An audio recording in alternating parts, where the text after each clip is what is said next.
जितने एतराज़ हज़रत मसीह मौद अलैहिस्सलाम पर इकट्ठे किए हैं वो मरहून मन्नत हैं उन उलमा की कोशिशों के, जिन्होंने हज़रत मसीह मौद अलैहिस्सलाम के दावे के आगाज़ से ही आपकी किरदार कुशी की मुहिम शुरू की और दलाइल की बहस में मुब्तला होने की बजाय शुरू में हुए हैं, फिर बहुत जल्द उसको तर्क करके किरदार कुशी की मुहिम को अपना लिया गया। आज भी यही सिलसिला जारी है। तो मैं इसका जवाब बाद में दूंगा, पहले आप पहला सवाल कर लीजिए। हाँ जी, वो सवाल है कि हज़रत मसीह अलैहिस्सलाम ने जीसस क्राइस्ट ने भी जो जितनी भी नबूवतें की वो जेरूशलम के मुतल्लिक़, और फिर जो आपने भी पहले सवाल में मुझे बताया कि वो ट्राइब्स में जाएंगे जो लॉस्ट ट्राइब्स हैं, वो सब पूरी हुई। तो क्यों नहीं हज़रत मिर्ज़ा ग़ुलाम अहमद कादियान की जो प्रोफेसीज थी वो पूरी हुई? अर्ज़ करता हूँ, और अगर पूरी हुई तो वो कौन सी थी? जी मैं अर्ज़ करता हूँ।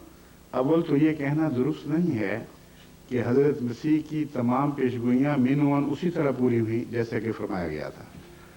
मैंने अपनी गुज़श्ता मजलिस में बाइबल के हवाले से क़तई तौर पर दिखा दिया था कि न्यू टेस्टामेंट के मुताबिक हज़रत मसीह ने सलीब से उतरने से पहले अपने साथी एक डाकू को जो उसलूब था उसको कहा कि 24 घंटे यानी दिन पूरा नहीं होगा कि मैं तुम्हें जन्नत में मिलूंगा,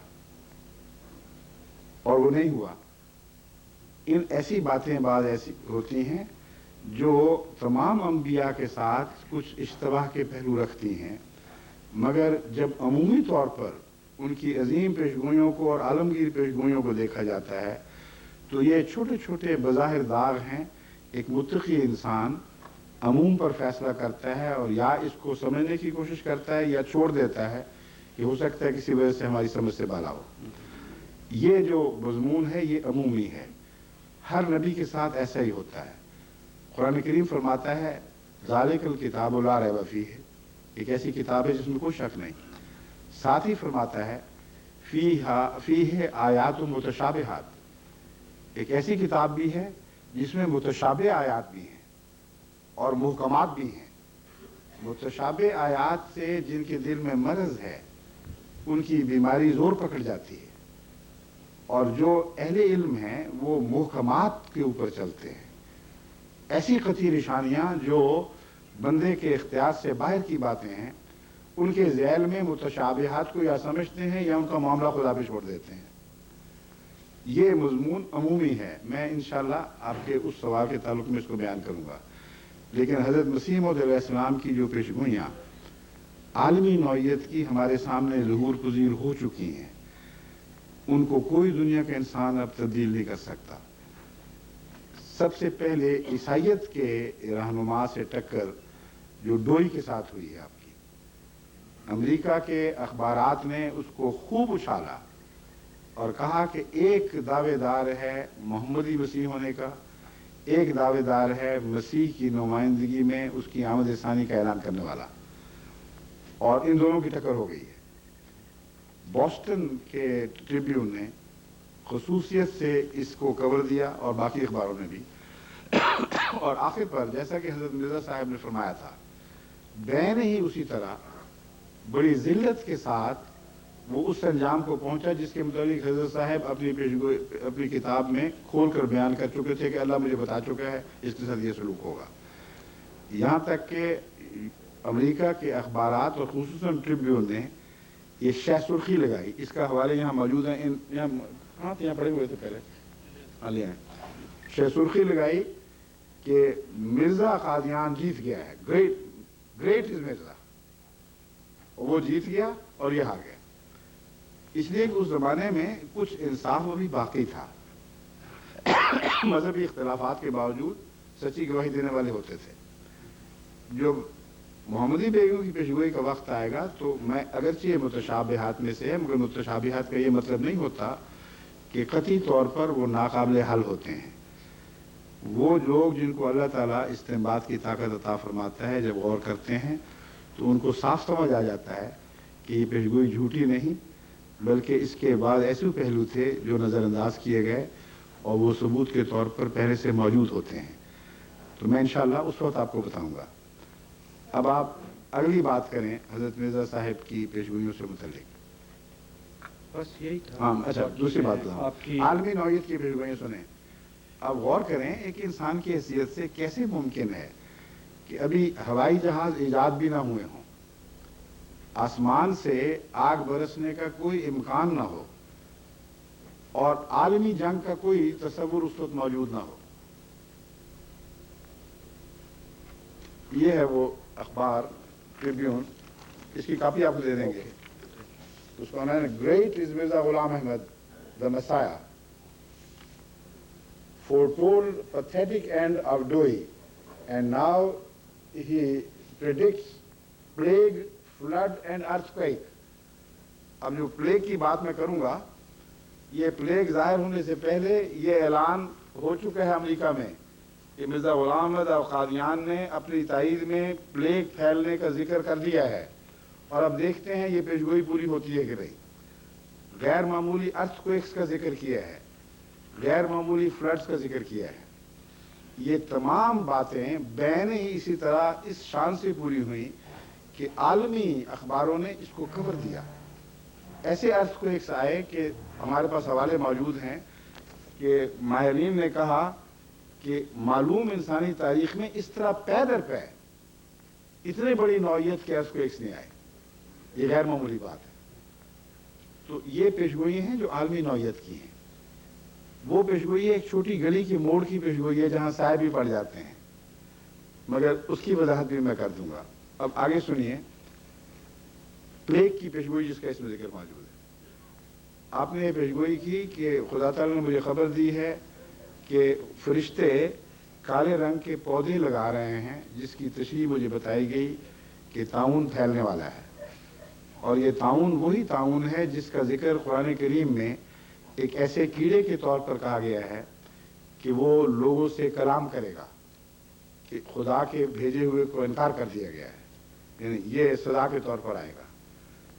آپ نے فرمایا کہ میں ابھی متنبع کرتا ہوں, اور اس بات کی تائید میں کہ یہ نشان میرے حق میں ہے, اتفاقاً پیشگوئی نہیں ہے, میں یہ بتاتا ہوں کہ اللہ تعالیٰ نے مجھے خبر دی ہے کہ میرے ماننے والوں کو وہ طاعون اکثر چھوڑ دے گا, اور شاذ کے طور پر احمدیوں میں وفات ہوگی طاعون کی, لیکن اتنا نمایاں فرق ہوگا کہ دنیا اپنی آنکھوں سے دیکھ لے گی. آپ نے فرمایا میرے دار میں اگرچہ قادیان میں طاعون پہنچے گا, مگر الدار جس کی چار دیواری ہے میرے گھر کی, اس کے اندر ایک چوہا بھی طاعون سے نہیں مرے گا. اب آپ یہ بتائیے کہ کوئی نظرے کے خلاف ایسی پیشگوئی کر سکتا ہے؟ فلو پھیلنے والا ہے, میرے ماننے والوں سے امتیازی سلوک کرے گا. حضرت مسیح موعود علیہ السلام نے یہ پیشگوئی کی, اخباروں میں شہرت ہوئی, تمام مخالف اخباروں نے کہا کہ دیکھو جی ایک اور بڑھ ماری گئی ہے. اور اگر یہ بات سچی نہ ثابت ہوتی تو وہ پلیگ جو آیا ہے پھر پنجاب میں, جس نے جھاڑو دے دیے ہیں بعض علاقوں میں, اس پلیگ کو چاہیے تھا کہ احمدیت کو بھی صاف کر دیتی, کیونکہ اتفاقی حادثے کے مطابق احمدیوں کو بھی اسی طرح مرنا چاہیے تھا جس طرح غیر احمدی مرتے یا مکذبین مرتے, بلکہ چونکہ ان کے نزدیک مفتری تھا, اس لیے اللہ تعالیٰ کو چاہیے تھا کہ اس طاعون کو خاص طور پر احمدیت کی صفائی کے لیے استعمال کرتا. لیکن آپ کو پاکستان جا کے رہنے کا موقع ملے تو اب جا کے دیکھیں, گجرات, جہلم وغیرہ بہت ساری کثرت سے ایسی جماعتیں, سیالکوٹ وغیرہ, جو جن کے آباء و اجداد طاعون کا نشان دیکھ کر احمدی ہوئے ہیں. بعض لوگ عین طاعون میں جب ارد گرد موتی لگ رہی تھی احمدی ہو کر نجات پاتے رہے. اور قادیان میں ہندوؤں کا جو محلہ ہمارے گھروں کے ساتھ ارد گرد تھا, وہاں کثرت سے طاعون آیا ہے, لیکن حضرت مسیح موعود علیہ السلام کے گھر میں کوئی وفات کسی قسم کی طاعون کی نہیں ہوئی. ایک واقعہ ہوا ہے, آپ تھے وہاں؟ میں تو پیدا ہی نہیں ہوا تھا. ہاں جی, تو آپ اس وقت میں وہ اس تاریخ کے حوالہ دے رہا ہوں آپ نہیں جو محفوظ ہے, لیکن اس کا ثبوت یہ ہے کہ اگر یہ نہ ہوا ہوتا تو لوگوں نے مرتد ہو جانا تھا. کس زور نے ان کو پکڑا ہوا تھا؟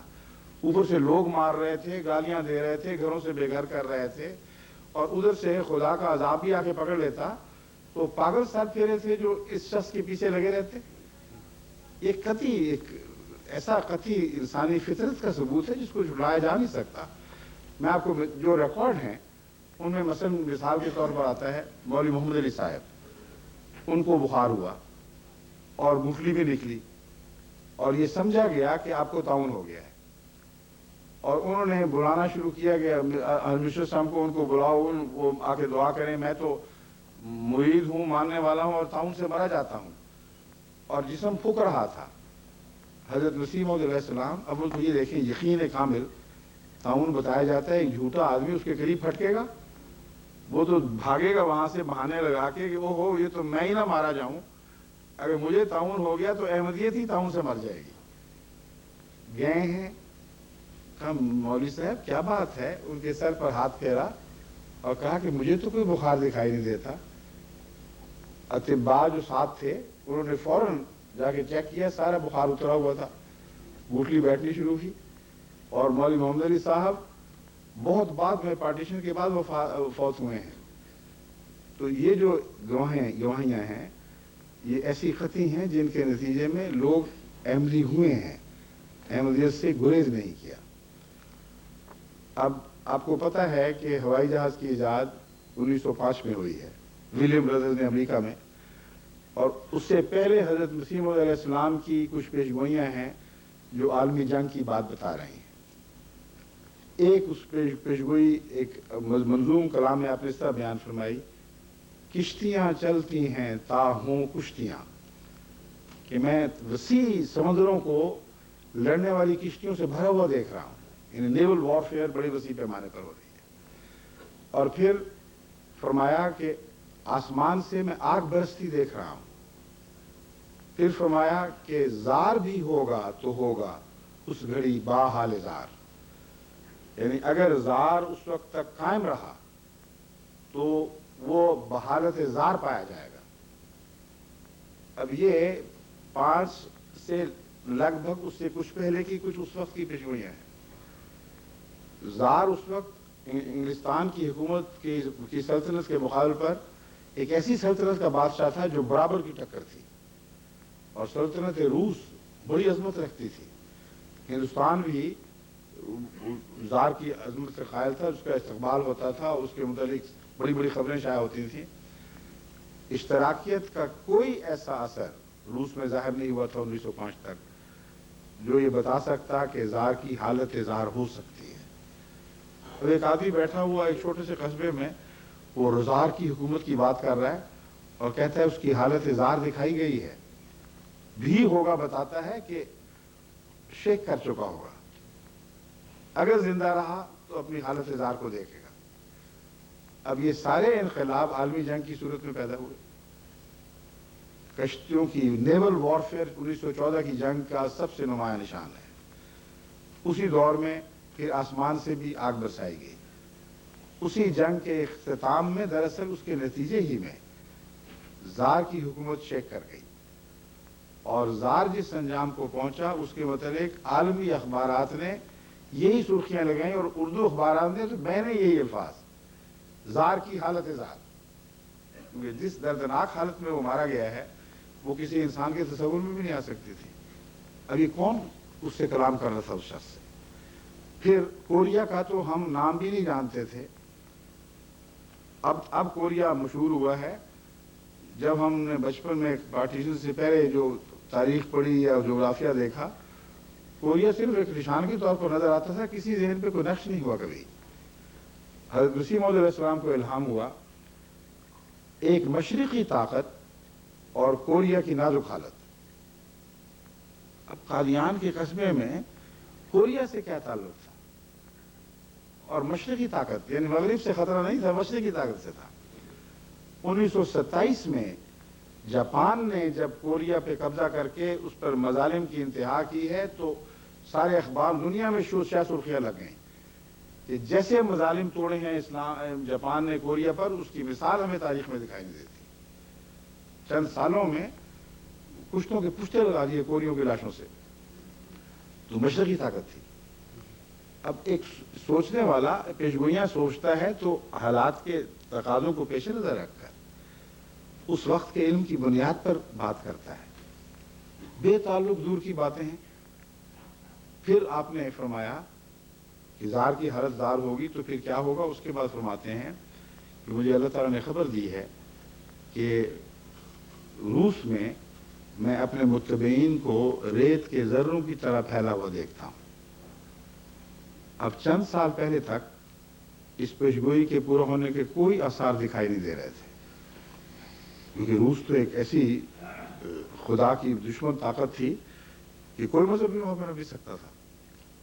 پھر وہ واقعات ہوئے جو آپ کے سامنے ہیں، انقلاب برپا ہوئے، وہاں جماعت احمدیہ کو نفوذ ہوا، اور اللہ تعالیٰ کے فضل سے اکثر مسلم ریاستوں میں خصوصیت سے اور روس میں بھی جماعت احمدیہ کی طرف رجحان شروع ہو چکا ہے بڑی تیزی کے ساتھ. یہاں تک آپ اندازہ کریں کہ قازان جو روس کی سب سے بڑی رشیا کی سوویت یونین کی رشیا کے بعد سب سے بڑی اسٹیٹ ہے قازقستان. قازان نہیں، قازقستان. اس کا رقبہ ہندوستان کے برابر ہے.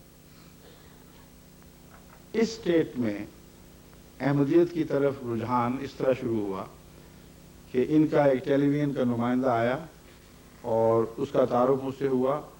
پھر باقاعدہ مجھ سے اجازت لے کے وہاں سے ایک ٹیم آئی ہے اور انہوں نے میری ریکارڈنگ کی.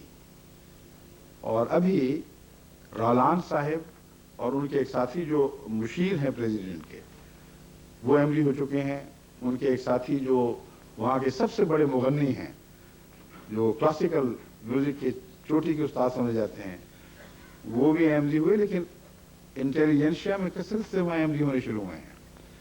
انہوں نے مجھے بتایا کہ وہ جو آپ کی فلم تھی، ٹیلی ویژن نے اتاری تھی، وہ قازقستان میں 6 دفعہ دکھائی جا چکی ہے، قازقستان کی ٹیلی ویژن پر، اور ابھی تک مطالبے پورے نہیں ہو رہے. میں نے ایک مضمون لکھا جس میں روس میں ہونے والی تبدیلیوں کا تجزیہ کر کے اہل روس کو ایک تنبیہ کی تھی کہ تم ایک نظام کے چکر سے باہر نکلے ہو لیکن خطرات سے باہر نہیں نکلے.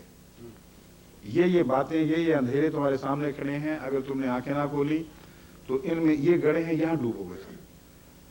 وہ مضمون روس کے سب سے کثیر الاشاعت اخبار میں پورا منو عن پورا شائع کیا گیا، اور اس پر اس کے مطالبے شروع ہوئے کہ اس شخص کے خیالات معلوم ہونے چاہیے. اور ماسکو کے ٹیلی ویژن کے نمائندے یہاں پہنچے، انہوں نے میرا انٹرویو کیا اور ماسکو ٹیلی ویژن سے وہ مشتہر ہوا.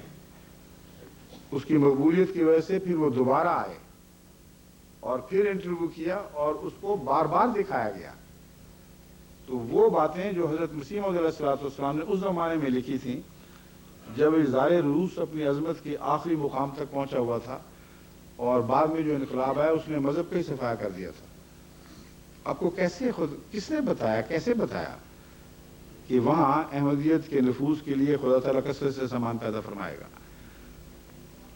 میری خلافت کے زمانے میں یہ جو واقعات ہو رہے ہیں یہ بھی اتفاق نہیں ہے. جہاں پیشگوئیوں کی بات ہو رہی ہے، میں بتا رہا ہوں کہ خدا تو مسلسل ایک جاری رہنے والی ہستی ہے. وہ ایک پیشگوئی کو ایک وقت بیان کرتا ہے، اس کی تائید میں آگے پھر اس مضمون کو آگے چلانے کے لیے، یقین پیدا کرنے کے لیے اس کے بعد کے ظہور پذیر ہونے والے واقعات کو دوبارہ بتاتا ہے. میں چھوٹا سا بچہ تھا ابھی، جب چھوٹا بچہ اتنا نہیں، کوئی میری عمر ہوگی 13-14 سال کی، جب میرے والد حضرت خلیفۃ المسیح ثانی نے ایک عجیب رویا دیکھی. اور وہ رویا یہ تھی کہ چھپی ہوئی اخبارات میں ہم شائع کر چکے ہیں کہ میں ایک علاقے جنگلوں لگتا ہے میں گھرا ہوں اور کچھ فوجی ہیں جو مخالفت کر رہے ہیں، اور مجھے ڈر محسوس ہو رہا ہے کہ یہ علاقہ میرے لیے محفوظ نہیں رہا. اس وقت میں دیکھتا ہوں تو میری ایک ہی بیوی میرے ساتھ ہے، مریم، یعنی طاہر ان کو کہا جاتا تھا، طاہر کی والدہ.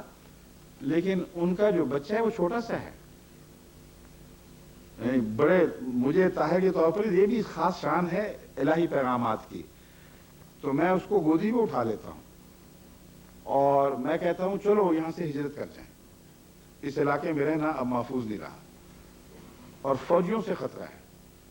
آپ کو نہیں، حضرت مسلم اور میرے والد کو، اس لیے مجھے بھی ساتھ اٹھا کے لے چلتے ہیں نا. کہتے ہیں جب میں جاتا ہوں تو آگے ایک ایسی ٹیریٹری میں پہنچتا ہوں جو میرے لیے اجنبی ہے، اور میں وہاں پوچھتا ہوں کہ یہ کون سا علاقہ ہے، تو کہتے ہیں یہ روس کا علاقہ ہے۔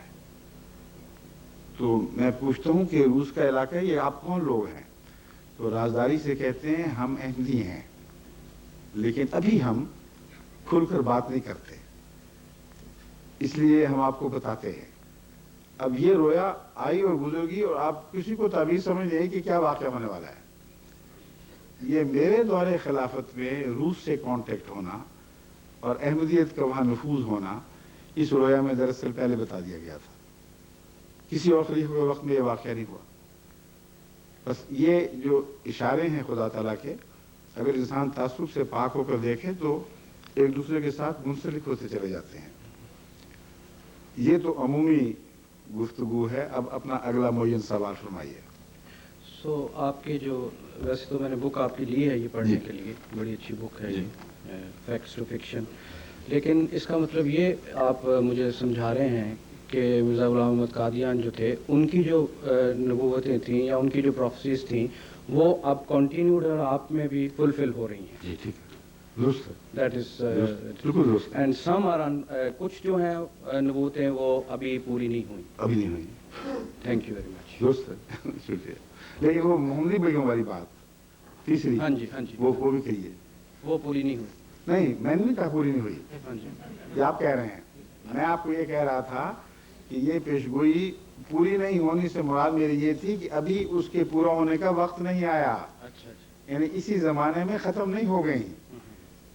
ریت کی ذروں کی طرح ابھی آپ اگر خدا زندہ رکھے آپ کو تو آپ دیکھیں گے کہ یہ اسی طرح پوری ہوگی، یہ مطلب تھا۔ اچھا، جو نہیں پوری ہونے کا معنی آپ سمجھیں وہ میرا مطلب نہیں تھا، تبھی میں گھبرا گیا تھا۔ میں نے آپ کو ٹھہریں محمدی بیگم کا سوال کر کے جائیں۔ continued fulfillment of the prophecies Continue. in the future. In the future. You believe in the Exactly, that's right. مسلسل جاری رہیں گی وہ پیشگوئی۔ سلسلہ۔ لیکن ایک بات، محمدی بیگم کی پیشگوئی جس طرح آپ کے سامنے ناصر قادری نے رکھی یا غیر احمدی علماء دوسروں کے سامنے رکھتے ہیں، بین ہی اس طرح نہیں ہوا۔ اس پیشگوئی میں حضرت مسیح موعود علیہ السلام نے حتمی طور پر فرمایا کہ اللہ نے مجھے خبر دی ہے کہ میری شادی یہاں ہوگی۔ وہ جب حصہ پڑھتے ہیں تو لگتا ہے اس میں کوئی استثناء کی گنجائش نہیں، لیکن ساتھ ہی یہ بھی خبر دی کہ اگر انہوں نے انکار کیا تو اللہ کی یہ سزا ان پر پڑے گی۔ اگر حتمی معنی وہی تھے جو اس حصے کو پڑھ کر سمجھ آتے ہیں تو یہ استثناء کی کھڑکی کیوں کھولی گئی؟ اور جو سزا بتائی گئی اس میں یہ تھا کہ محمدی بیگم کا باپ مرے گا پہلے، اور اتنی دیر کے اندر اندر مر جائے گا۔ اس کے بعد اس کے داماد کی پھر باری آئے گی، اور پھر ہے تو بھی اے عورت تو توبہ کر اگر تو خدا کے عذاب اور پکڑ سے بچنا چاہتی ہے۔ یہ الہامات صاف بتا رہے تھے کہ جہاں حتمی طور پر پیشگوئی ہے وہاں ساتھ ہی اس امکان کو کھلا رکھا گیا ہے کہ اس کے باوجود اگر وہ نہ مانے تو کسی اور سے شادی کر دیں تو اس کے ساتھ وہ تم شادی نہیں کر سکتے، مگر پھر یہ پیشگوئی اپنی صداقت کے ثبوت کے ایک اور رنگ پیش کرے گی، اور جس طرح تجھے ہم بتا رہے ہیں اس طرح اس خاندان کو سزا ملے گی۔ چنانچہ حضرت مرزا صاحب کی ان پیشگوئیوں کے باوجود مرزا احمد بیگ جو محمدی بیگم کے باپ تھے انہوں نے کھلم کھلا انکار کیا، وہ کہا مجھے کوئی پرواہ نہیں ہے، اور اپنی بیٹی کو ایک شخص مرزا سلطان احمد صاحب کے ساتھ بیاہ دیا۔ ابھی شور و غوغا مسلمان علماء کا ٹھنڈا نہیں ہوا تھا کہ پیشگوئی کے عین مطابق 1 سال کے اندر اندر مرزا احمد بیگ مر گیا، جس کی صحت اچھی بلی تھی، ہٹے کٹے صاحب تھے۔ اس سے ایک واویلا مچ گیا اس خاندان میں، اور کثرت سے حضرت مسیح موعود علیہ السلام کو معافی کے خط لکھے گئے، پیغام بھیجے گئے کہ آپ ہمارے لیے بخشش کی دعا کریں۔ مرزا سلطان بیگ جو بچ گئے، وہ پہلا تو مر گیا نا اسی طرح۔ اب سوال یہ ہے انہوں نے توبہ کی تھی، استغفار کیا تھا، دعائیں کی تھی تو بچے ہیں، اور تو بھی کا جو لفظ ہے، اے عورت تو توبہ کر، اے عورت تو توبہ کر، یہ मोहम्मदी बेगम के की ज़ात में पूरा हुआ है कि नहीं, या उनके वालदा या उनके मुतल्लिक, ये कतई शहादतें हैं और गैर अहमदी उलमा भी और काजी नासिर साहब भी इसका इनकार नहीं कर सकते कि सारे ख़ानदान ने तौबा की तरफ रुजू किया और माफ़िया मांगी। यहाँ तक कि मिर्ज़ा सुल्तान बेग साहब से लंबे अरसे बाद तक उलमा कोशिश करते रहे ये बयान लेने की कि मिर्ज़ा साहब झूठे निकले और तुम लोगों ने तौबा नहीं की थी। उन्होंने हरगिज़ बयान नहीं दिया। उन्होंने कहा मैं ये बयान देने के लिए तैयार नहीं हूँ। मोहम्मदी बेगम जो ज़ेरे बहस थी, आखिर वक्त तक मोहम्मदी बेगम यही कहती रही कि मिर्ज़ा साहब सच्चे थे और हमने तौबा की और हमने इस्तिग़फ़ार किया। और उनके औलाद में से कौन हुआ था? बेटा इसहाक बेग नाम था, हाँ, मिर्ज़ा इसहाक बेग। मोहम्मदी बेगम का बेटा मिर्ज़ा इसहाक बेग अहमदी हो गया। अब बताएं कि जहां माँ की गैरत और इज्जत का भी सवाल हो, जहां इल्हाम ये बातें करता हो कि इस औरत से शादी की जाएगी वरना बाप मरेगा फिर उसका खामद मरेगा, उसने घर में अगर इसको झूठा होते देखा था, अगर अपनी माँ की गवाही ये देखी थी कि सब बकवास है और इसमें कुछ भी सदाकत नहीं, तो उसका सर फिरा था कि सारे ख़ानदान की मुखालफत मोड़ लेने के बावजूद वह अहमदी हो गया। यहाँ तक सख्तियाँ बर्दाश्त की कि साहिवाल के गांव में मिर्ज़ा इसहाक बेग साहब जब जिंदा थे, उस वक्त मैं रबा में था, उन्होंने अपनी बच्ची की शादी की। सारे ख़ानदान ने बाइकाट किया, मौलवियों ने इलाके में उस शादी के बाइकाट की तालीम दी और चावलों और सालन और जर्दे वगैरह की भरी हुई देगें फिकवा देनी पड़ी, लेकिन कोई शादी पर नहीं आया, मगर उनके पाए सबात पर लर्जिश नहीं आई। ये क्या वाक़या हुआ है? लाजिमन उस घर की अंदर की गवाही ये है कि हज़रत मिर्ज़ा साहब सच्चे थे और जो इस्तिस्ना पेशगोई में थे उनके मुताबिक ही वाक़यात रूनुमा हुए हैं। तो एक ये भी पहलू है जो मैं बता रहा हूँ कि मुतशाबिहात होते हैं। बज़ाहिर ये लगता है कि ओहो ये तो बड़ी हतमी पेशगोई थी, मगर पूरी नहीं हुई। मगर उस पेशगोई के अंदर बाज़ मख्फी बातें होती हैं जो बाज़ इलाही रहमत के असूलों से ताल्लुक़ रखती हैं। अब ये समझाने की खातिर मैं अब आपको बाइबल की तरफ ले जाता हूँ। हज़रत यूनुस नबी के साथ क्या वाक़या हुआ? हज़रत यूनुस नबी ने ये पेशगोई की कि कतई तौर पर अल्लाह के अज़ाब का वक्त आ पहुँचा है और सुबह होते को ये गांव नहीं रहेगा, ये बस्ती मिट जाएगी। ये ऐसी कतई पेशगोई थी जिसके बाद वो गांव छोड़कर अपना यानी कस्बा छोड़कर करीबन 1 लाख की आबादी थी, आप बाहर निकल गए और दूर जाकर एक साहिल पर इंतज़ार करते रहे। आने वाले से पूछते थे कि क्यों, क्या खबर है वहाँ की? मिट गया? नैनवा की बस्ती वो बर्बाद हो गई? कुछ भी नहीं, अच्छे भले ठीक ठाक है। वो इस कदर उनके दिल पर असर पड़ा कि जैसे खुदा से रूठ जाते हैं और फैसला किया कि मैं वापस आऊंगा ही नहीं यहाँ। और कश्ती में सवार हुए। कश्ती में जो लोड ज्यादा हो गया और ये फैसला हुआ कि एक को तो फेंकना पड़ेगा। कुर्रा कौन डाले? कुर्रा हजरत यूनुस से, हजरत यूना नबी से उठवाया, दिलवाया गया। अपने हाथ से निकाला हुआ कुर्रा उनके खिलाफ निकला, उनको फेंका गया, मछली ने निगला और फिर उगला। ये सारे वाक़यात आपके इल्म में हैं। सवाल ये है कि अगर आप उस वक्त जिंदा होते और ये पेशगोई इस तरह झूठी निकलते देखते जिसमें इस्तिस्ना की खिड़की भी कोई नहीं थी, तो क्या आप यूनुस नबी के इनकार का हक रखते? इसलिए नहीं कि कुरान करीम ने इस उसूल को वाज़ेह फरमा दिया है कि अल्लाह की रहमत हर अज़ाब और वईद पर हावी है। जब भी वादे होते हैं किसी की हलाकत के, तो रहमत का असूल फिर भी हावी रहता है। अगर उस अरसे में खा बख्शिश की तौबा की पेशगोई ना भी हो, कौम सच्चे दिल से तौबा कर ले या वो शख्स जिसके खिलाफ पेशगोई है तो टल जाती है।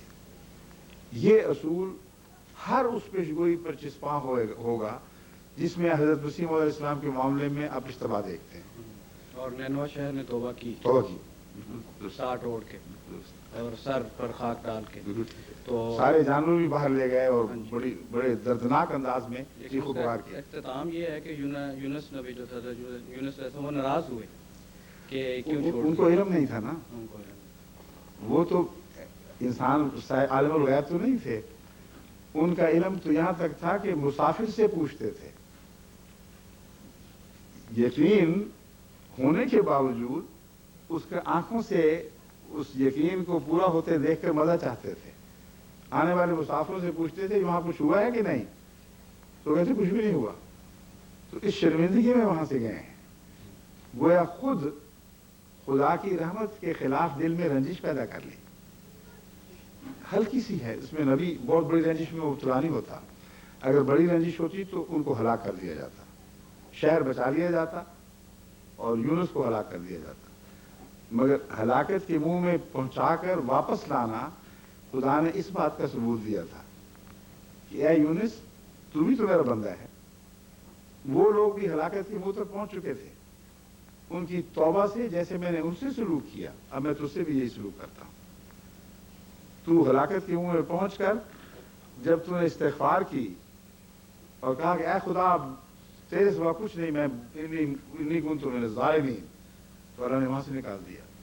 तो ये वो रहमत का असूल है, जहां ये लागू होता दिखाई देगा आपको, वहां बज़ाहिर बाज़ पेशगियों में इश्तबा दिखाई देता है।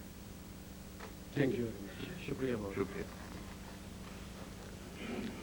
हजूर, हमारे एक दोस्त हैं जो अपना नाम जाहिर नहीं करना चाहते, हाँ, शौक से। उनकी तरफ से सवाल है, क्या अहमदियों का कलमा बाकी मुसलमानों से अलग है? दूसरा सवाल मस्तूरात की तरफ से है हजूर, कि हम ये तो मानते हैं कि हज़रत खलीफतुल मसीह राबे हजूर के जिन दोस्त का आपने जिक्र फरमाया है, उनका वजाहत का खत मुझे इससे पहले मिल चुका है। और वो ये कहते हैं कि मेरे हरगिज ये मुराद नहीं कि अमलन अहमदियों ने कोई अलग कलमा बनाया हो। तो दुश्मनान अहमदियत प्रोपेगेंडा करते हैं, मैं इतनी समझ रखता हूँ, मेरा काफ़ी अबूर है, मगर उसमें कुछ और बातें उन्होंने उठाई हैं। वो इस वक्त खत मेरे पास नहीं है, लेकिन मैंने प्राइवेट सर्टिफिकेट किया था कि ये जल्दी में देखने वाला नहीं, जब ज़रा मुझे फुर्सत मिलेगी फिर मुझे बताना, फिर मैं इंशाल्लाह इसका जवाब दूंगा। इसलिए इस सवाल को सर दस्तरक फरमा दें। मस्तूरात की तरफ से सवाल है हजूर कि हम ये तो मानते हैं कि हज़रत खलीफतुल मसीह राबे अल्लाह के खलीफा हैं, क्या इसके बाद मसीह मऊद अलैहिस्सलाम की बैत करके जमात में दाखिल होना ज़रूरी है? सॉरी,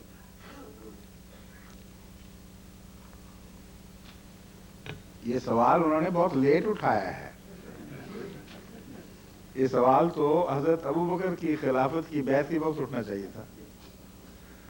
हजरत मिर्जा साहब तो एक इमाम मादी, गुलाम नबी, मुती नबी, कुरान ने शर्त लगाई है, मैं युतिल्लाह व रसूला फौलाइका मअल लज़ीना अनअम अल्लाहु अलैहिम। अब इनाम सिर्फ मोहम्मद के मुती को मिलेगा सल्लल्लाहु अलैहि वसल्लम। और आका से बात शुरू होती है, रसूल सल्लम की बैत करने वाले जिन्होंने बैत रिजवान की, जिनके मुतालिक खुदा ने फरमाया कि इनकी बैत मकबूल हो गई और अगले पिछले सब गुनाह माफ हैं, उन्होंने हजरत अबू बकर के हाथ पर सब ने बैत की, जो मुतरद्दिद थे उन्होंने भी की।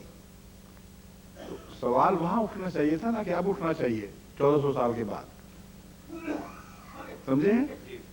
ज़िम्नन में आपको लतीफ़ा सुना दूं, खबर देर से पहुंचने वाला, मालूम होता है इन तक भी खबर देर से पहुंची है। एक लतीफ़ा मशहूर है कि अफगानिस्तान में बाज़ इलाके ऐसे हैं जहां बिल्कुल शियत का इल्म ही कुछ नहीं, वो कुल्लियतन सुन्नी भी हैं और मुतशद्दिद चूंकि हैं इसलिए दूसरा पैगाम भी नहीं पहुंचा हुआ। वहां का एक अफगान पेशावर उस वक्त पहुंचा जबकि पेशावर में शिया मजबूत जमात है। उस वक्त वो ताजिया निकाल रहे थे और पीट रहे थे और सारे शहर में मातम था। वो समझा कि कोई बहुत बड़ा आदमी शहर का फौत हो गया। तो उसने कहा कि जनाब ये क्या वाक़या हुआ, कौन अजीम हस्ती है जो वफात पा गई है, सारा शहर मातम में है। उन्होंने कहा तुम्हें पता नहीं कि हजरत इमाम हुसैन शहीद हुए थे, ये उनका मातम हो रहा है। उसने कहा अच्छा तो यहाँ ये खबर अब पहुंची है। इतनी सदियां गुजर गई और आज यहाँ इत्तला पहुंची है। तो ये जो खातून है उससे भी आगे बढ़ गई हैं। 1400 साल बाद इनको इत्तला पहुंची है कि खिलाफत की बैत होनी जरूरी है। क्यों जरूरी है ये पूछ रही है। शुक्रिया। अब मैं जनाब प्रोफेसर मोहम्मद जर्रार साहब से जो ईस्ट लंदन से तशरीफ लाए हैं। कहाँ ईस्ट लंदन से? जी। कहाँ के रहने वाले हैं पीछे से? गुजरात के या? मैं जनाब आज़ाद कश्मीर के या कहाँ के? जनाब मैं लाहौर से हूँ।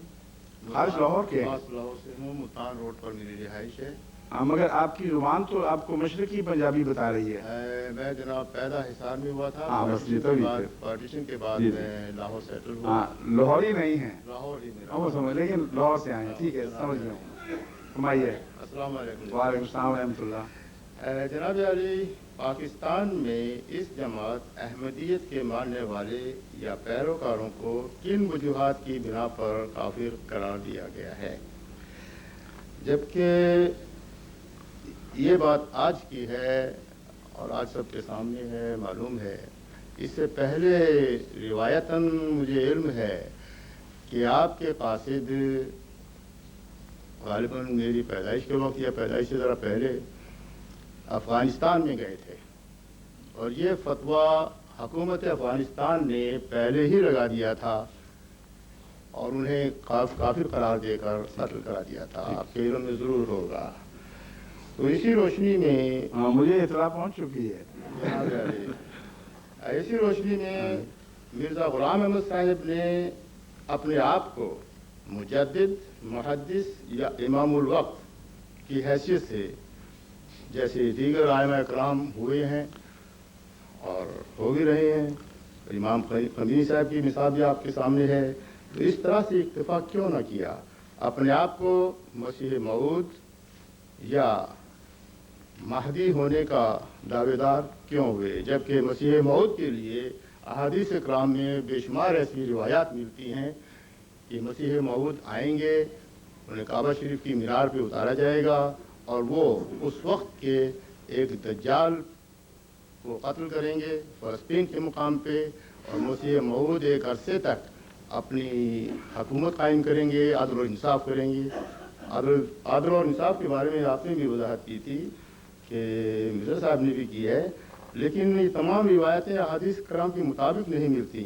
महदी होने की हैसियत से रिवायात ये मिलती हैं कि महदी अलैहिस्सलाम जो होंगे वो आले रसूल से होंगे, और बहुत से अहले तशरीह हज़रात उनको इमाम गायब भी कहते हैं कि वो ज़ाहिर होंगे। तो मिर्ज़ा ग़ुलाम अहमद साहिब मरहूम की तमाम कैफियत से मैंने आपका जो सवाल है माशाअल्लाह जनाब, उसने काफ़ी इख्तिलाफी मज़ामीन का घेरा डाल लिया है। जी जी, इसलिए अगर आप मुझे इजाज़त दें, मैं अब आपको मैं जनाब अब इख्तिसार से अगर मुझे इजाज़त दें तो मैं शुरू कर देता हूँ। जनाब जहाँ मैं ठहरूंगा और सवाल बाकी होंगे आपको फिर मौका दे देंगे। जनाब ठीक है? आपका एक सवाल ये है कि हमें गैर मुस्लिम क्यों करार दिया गया जनाब पाकिस्तान में। उसका जवाब मैं दरअसल पहले दे चुका हूँ। जब मैंने 72 वाली हदीस बताई और बताया कि एक 73वीं जमात होगी जो उनसे मुमताज़ हो जाएगी, जनाब उसका कतई सबूत कि यही वो जमात है ये है कि 72 ने मुश्तरका तौर पर यह फैसला किया कि हम सब अपने इख्तलाफात के बावजूद मुसलमान और ये फ़िरका दायरा इस्लाम से बाहर। दुरुस्त है कि नहीं? ये दुरुस्त है, लेकिन इसमें रिवायत ये मिलती है कि 72 फ़िरक़े जो होंगे, एक्चुअली 12 बड़े फ़िरक़े हैं जिनकी अक़साम 6-6 ईच हैं, और ये 72 बनती हैं। वो यहूद के ताल्लुक में है, इस्लाम के ताल्लुक में नहीं है। इस्लाम के मुतालिक है। देखिए यहूद के ताल्लुक में मेरी बात सुनिए, मैं तारीख का मुताला कर चुका हूँ। वो उनका जो नाम है 72 फ़िरक़ों का जिक्र, जी जी, वो तारीख़ बाइबल में आपको मिलता है जनाब अली, कि वो 12 फ़िरक़े 6-6 में बट गए थे जी जी, और 12 ठीक 72 बने थे। जनाब अली, लेकिन जो नाम रखा गया है उसका तर्जमा 70 बनता है, 72 नहीं बनता। जी लेकिन ये एक छोटी सी बहस है। रसूल अकरम सल्लल्लाहु अलैहि वसल्लम ने कहीं ये जिक्र नहीं फरमाया जी, कि मेरी उम्मत में पहले 12 बढ़ेंगे और फिर 12 ज़रब 6 72 बनेंगे। آپ نے صرف اتنا فرمایا ہے کہ امت 72 فرقوں میں تبدیل ہو جائے گی، اس لیے جو رسول اللہ صلی اللہ علیہ وسلم نے نہیں فرمایا اس میں داخل ہونے کا ہمیں حق ہی نہیں ہے۔ نہیں جناب، مگر میری بات سن لیجیے تسلی سے، میں آپ کی سب باتوں کا جواب دوں گا۔ پہلی بات یہ ہے کہ تاریخ اسلام میں شروع اختلاف کے آغاز ہی سے جب بھی کوئی نیا فرقہ وجود میں آیا ہے، دوسرے فرقوں نے اس کے خلاف فتوے دیے ہیں اور اس فرقے نے دوسرے فرقوں کے خلاف فتوے دیے ہیں، اور یہ سلسلہ ہمیشہ جاری و ساری رہا ہے۔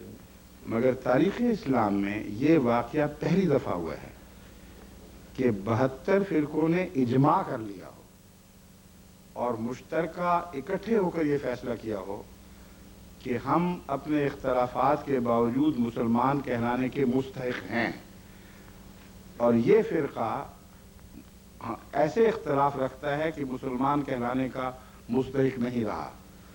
یہ درست کہہ رہا ہوں یا غلط کہہ رہا ہوں؟ اس کے بارے میں جناب روایات یہ ملتی ہیں، جیسا کہ رسول پاک صلی اللہ علیہ وسلم سے پوچھا گیا تھا کہ وہ 72 فرقے ہوں گے تو کون سا فرقہ اس پہ قائم ہوگا، تو آپ نے جواب یہ فرمایا تھا کہ انہی میں سے 72 ہی میں سے نہیں، یہ ایک بھی روایت ایسی نہیں ملتی، میری گزارش سن لیں۔ جناب علی، میں رسول اللہ صلی اللہ علیہ وسلم کی طرف بات منسوب کرنا بڑا سختی سے منع فرمایا گیا ہے۔ میں وہ الفاظ ہی کہنا چاہتا، آپ کے لیے تکلیف دہ ہوں گے۔ میں روایت بیان کر چکا ہوں، یہ مسلمہ روایت شیعہ رسالوں میں بھی ہے، کتب میں بھی ہے، سنی کتب میں بھی۔ وہابی جو فرقہ جس کا آغاز امام عبدالوہاب سے ہوا، انہوں نے بھی اس روایت کو کوٹ کیا ہے۔ وہ الفاظ یہ ہیں، لیکن آپ نے فرمایا کہ وہ ایک فرقہ جماعت، فرقہ نہیں اس کو فرمایا، اس کو جماعت فرمایا، اس کی پہچان یہ ہے ما انا علیہ و اصحابی، میں جس حال پر ہوں اور میرے غلام میرے ساتھی جس حال پر ہیں، وہ جماعت اس حال پر پائی جائے گی، اس کو پہچان لینا۔ اور اس کے ساتھ مزید اضافہ ہے، جیسا کہ امام ولی الدین رحمۃ اللہ علیہ نے اپنے احادیث کے مجموعے میں واضح کیا ہے کہ اور وہ جماعت اکثریت میں ہوگی، اور تم اکثریت کی طرف رجوع کرنا۔ یہ بات اس لیے درست نہیں کہ اس حدیث میں اشارہ اس کے برعکس ملتا ہے۔ حضرت صلی اللہ علیہ وسلم کی کلام کی وہ تشریح جو خود آپ کے اپنے مضمون کے مخالف ہو، یہ کسی صورت میں چاہے کتنے بڑا امام کا نام ہو قابل قبول نہیں ہو سکتی۔ آپ نے فرمایا 72 فرقوں میں امت بٹ چکی ہوگی، 72 فرقوں میں ساری امت، اس کے بعد یہ جماعت ظہور میں آئے گی۔ اس کے بعد کا لفظ بعد میں ہے، یہ آپ کیوں نہیں پڑھتے حدیث؟ دوبارہ پڑھ لیجئے۔ 72 فرقوں میں امت بٹ چکی ہوگی، پھر تکونو جو جماعت ہے اس کے متعلق فرمایا وہ یہ 73ویں ہوگی۔ 73 کا لفظ بولا ہے، 73ویں جماعت اچانک اکثریت میں کیسے ہو گئی؟ بہرحال اس بات کو مان بھی لیا جائے تو 73ویں جماعت جامع طور پر اتنی اکثریت میں ہوگی، درست نہیں ہے یہ بات، اس لیے کہ آپ کا استنباط بغیر بنیاد کے ہے۔ میں نے جو 1 منٹ ضرور ٹھہریے، آپ سوال کرنے آئے ہیں، آپ پروفیسر ہیں، آپ کو عادت نہیں ہے کہ طلبہ آپ سے بات کریں اور آپ کی بات کو رد کریں کسی دلیل سے، اس لیے وہی رویہ آپ مجھ سے اختیار فرما رہے ہیں۔ آپ نے سوال فرما لیا، حوصلہ کریں۔ جس طرح طالب علم جو آپ سے سوال کرتا ہے تو آپ توقع رکھتے ہیں کہ انٹرپٹ نہ کرے بار بار اور جواب سن لے، اس لیے میرا جواب سن لیں، پھر اطمینان کرانا تو اللہ کا کام ہے۔ فرمائیے۔ پہلی بات یہ ہے کہ حضرت صلی اللہ علیہ وسلم نے جو نقشہ کھینچا ہے اس میں ساری امت کے 72 میں بٹنے کا نقشہ ہے۔ سواد اعظم جس کو کہتے ہیں وہ ساری امت ہی ہوئی، اور کیا ہوا؟ اور وہ 72 فرقوں میں تقسیم ہو جائے گی، پھر 73ویں جماعت ہوگی جس کے متعلق فرمایا کہ وہ جنتی ہوگی۔ اب آپ یہ بتائیں کہ وہ اچانک اکثریت میں کیسے ہو جائے گی؟ کون اس جماعت کو پیدا کرے گا؟ 72 کے متعلق دوسری حدیث آپ دیکھیں جس میں لکھا ہوا ہے کہ یہود کے مشابہ ہوں گے، تو واپس مسیح کے زمانے میں جائیں، وہ امت موسوی جو 72 فرقوں میں بٹ چکی تھی، وہ اچانک تو اقلیت نہیں بنی، ایک لمبے دور تک حضرت مسیح کو ماننے والوں پر مظالم کا سلسلہ جاری رہا، اور 300 سال کے عرصے میں پھر وہ عظیم انقلاب برپا ہوا کہ حضرت مسیح کو ماننے والے اکثریت میں ہو گئے اور آپ کے مخالفین اقلیت رہ گئے. تو یہی سلسلہ یہاں جاری ہونا تھا اگر یہ مسیح سچا ہے. جہاں تک آپ کے مہدی والے سوال کا تعلق ہے اس کا بڑا واضح جواب موجود ہے. آپ نے فرمایا کہ مہدی کے متعلق آل رسول میں سے ہونا بھی ظاہر ہے، درست ہے، لیکن پوری روایتیں آپ نے پیش نظر نہیں رکھی غالباً. میں آپ کو بتاتا ہوں، آل رسول یا اہل بیت ہونا دو معنی رکھتا ہے، ایک روحانی اور ایک خون کے رشتے سے، اور یہ دونوں معنی قرآن سے ثابت ہیں. مثلا حضرت نوح کا بیٹا کہلانے کے باوجود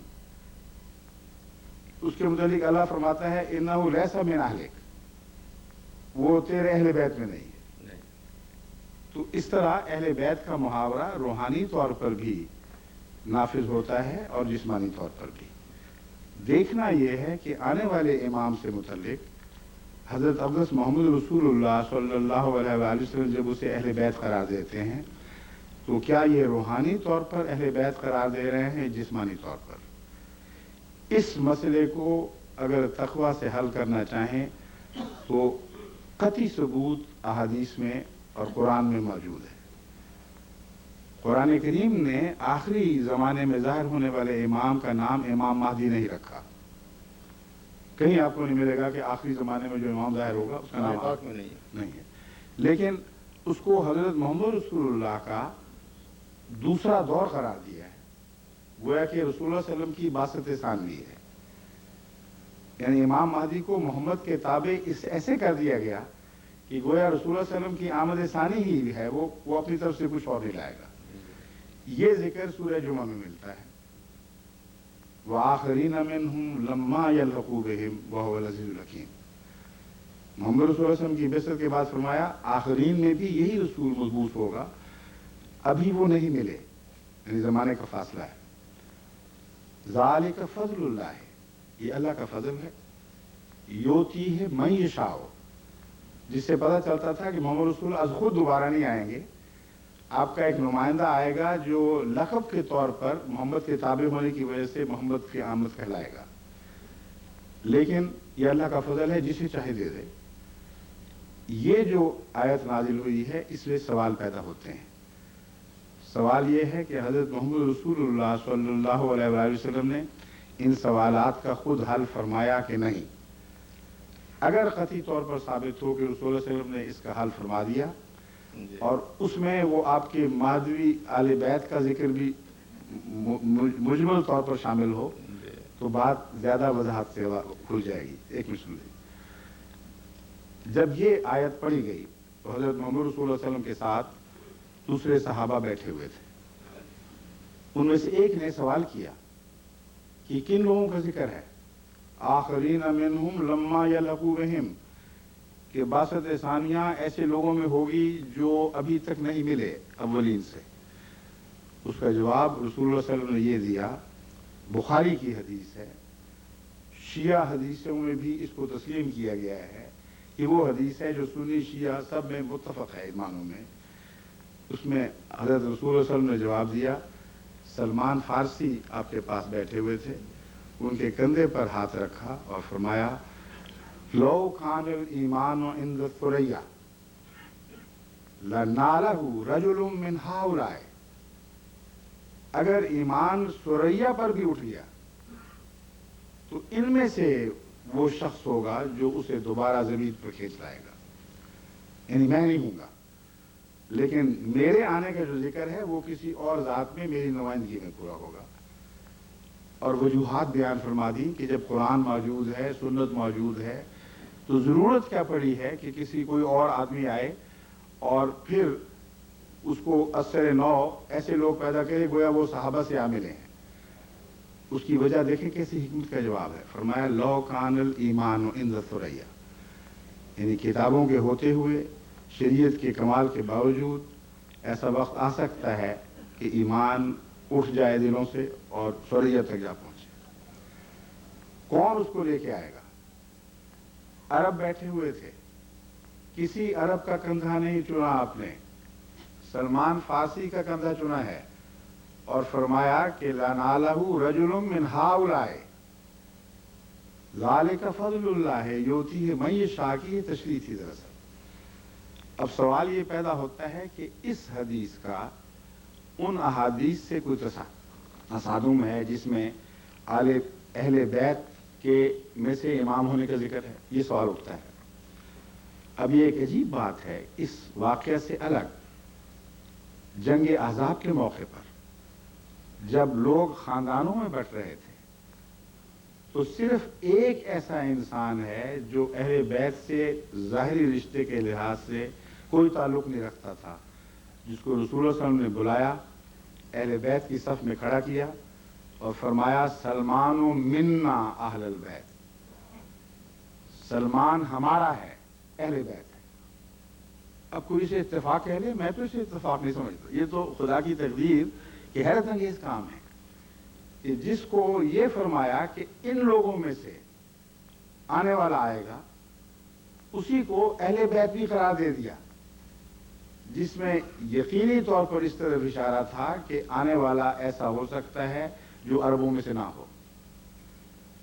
اور ذالک فضل اللہ ہے کہ میں جو مضمون بیان فرمایا کہ ضروری نہیں ہوتا کہ ایک قوم قابل ہی ہو جائے، بس اگر وہ عربوں میں سے نہیں ہے، عرب خون کا نہیں ہے، تو اہل بیت جسمانی ہو ہی نہیں سکتا۔ اس لیے اس بات کا کھلا روشن امکان قرآن اور حدیث کے آپس کے مطالعہ سے رسول اللہ صلی اللہ علیہ وسلم کی حدیث کے مطابق یہ نکلتا ہے کہ روحانی اہل بیت ہوگا۔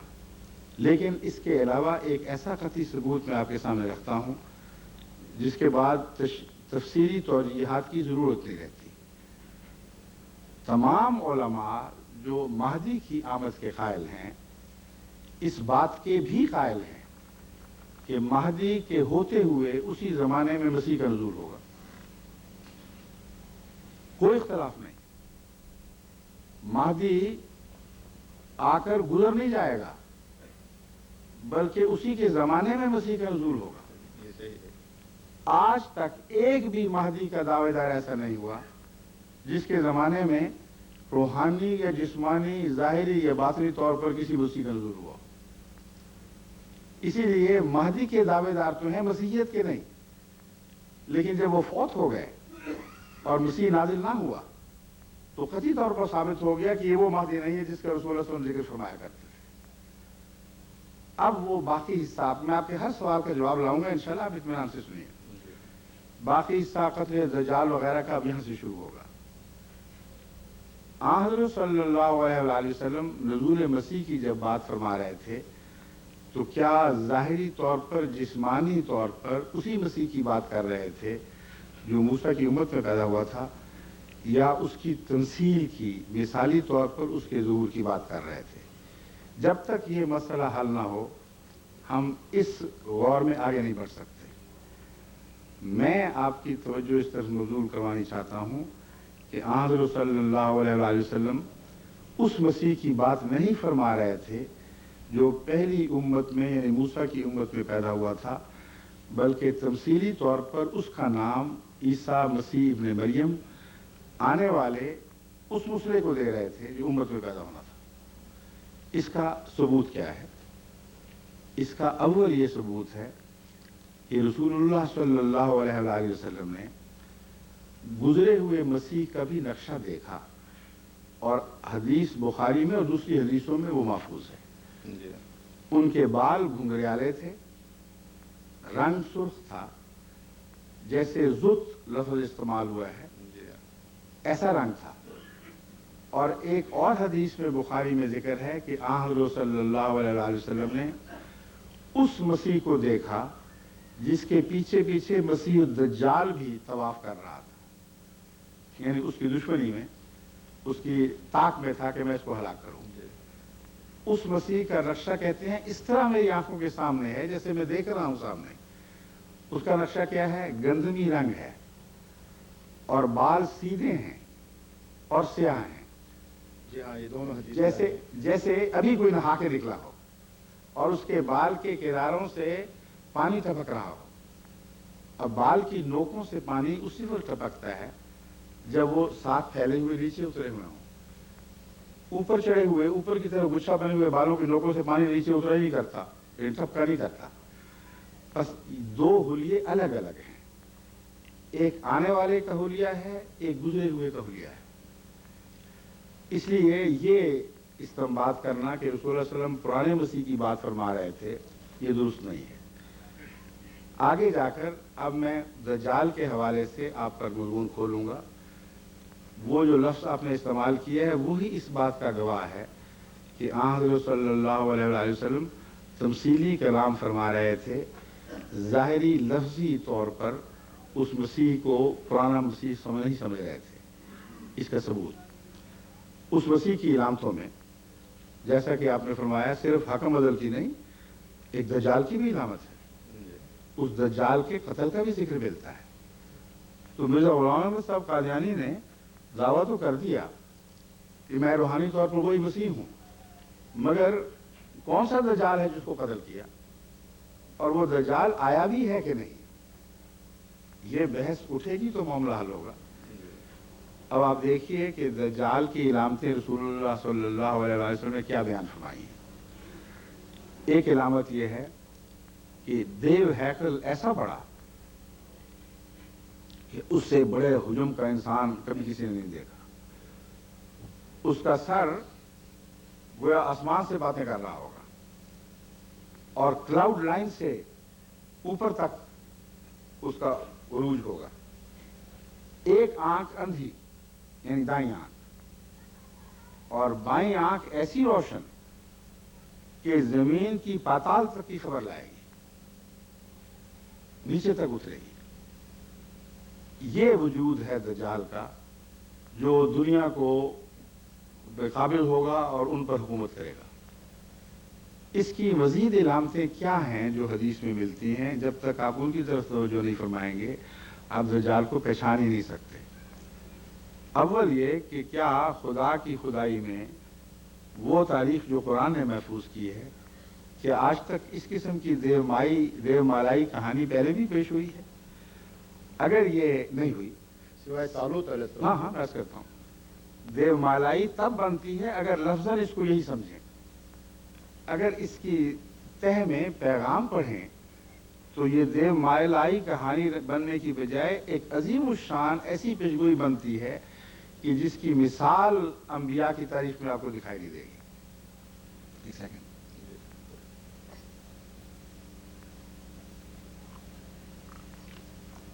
आपने फरमाया वो काबिज जो होगा दुनिया पर, किस तरह काबिज होगा? फरमाया उसका एक गधा होगा, और वो गधा भी अजीमुल खिलकत होगा। इतना बड़ा होगा कि गोया उसके दो कानों के दरमियान 70 बाह का यानी तकरीबन 105 फुट का फासला है। और उसकी इलामतें बड़ी अजीब बयान फरमाई। फरमाया वो आग पर चलेगा, पट्टे नहीं खाएगा, दाना दून का उसकी गिरा नहीं होगी, वो आग खाकर चलेगा। और वो गधा खुश्की पर चलेगा या समंदर में चलेगा या हवा पर? इसका जवाब इस तरह मिलता है, आप फरमाते हैं कि अव्वल वो इतना तेज रफ्तार होगा कि महीनों का सफर घंटों में तय करेगा। नंबर 2, उसमें सवारियां बैठेंगी और चलने से पहले ऐलान किया करेगा कि मैं चलने लगा हूं, आ जाओ जिसने बैठना है। और वो खुश्की पर भी चलेगा। ये बड़ी खुली उसकी वजाहत फरमाने के बाद फरमाते हैं कि उसकी छलांग इतनी बड़ी होगी कि एक पांव मशरिक में तो दूसरा मगरिब में होगा। यानी एक जगह से वो टेक ऑफ करता है और दूसरी जगह जाके लैंड करता है, और उसका सफर फिजा में क्लाउड लाइन से ऊपर होगा।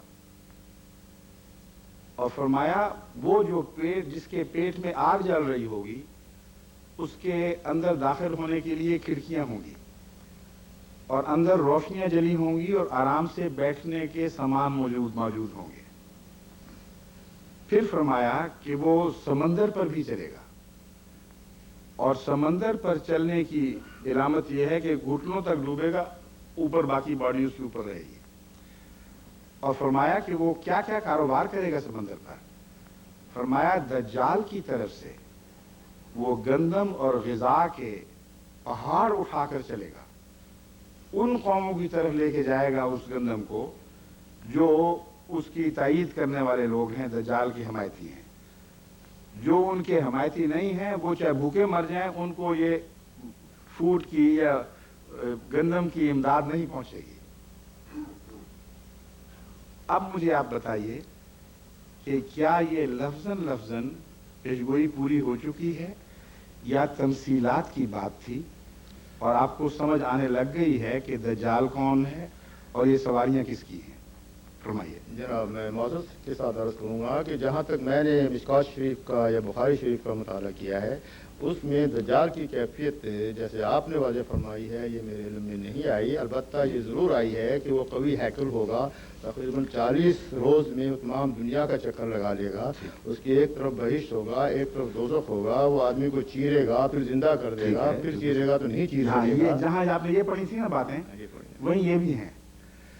उसमें इसमें बहस बेकार है। आप घर जाके तसल्ली से दज्जाल के मुतालिक सब रवायात इकट्ठी कर लें। एक भी रवायत में बयान नहीं कर रहा जिसकी सनद ना हो। नहीं जनाब, मेरी बात सुने, अब मुझे फिर मौका दे। मैंने आपसे वक्ती तौर पर पूछा था, माइक मुस्तकिल हवाले नहीं किया अभी।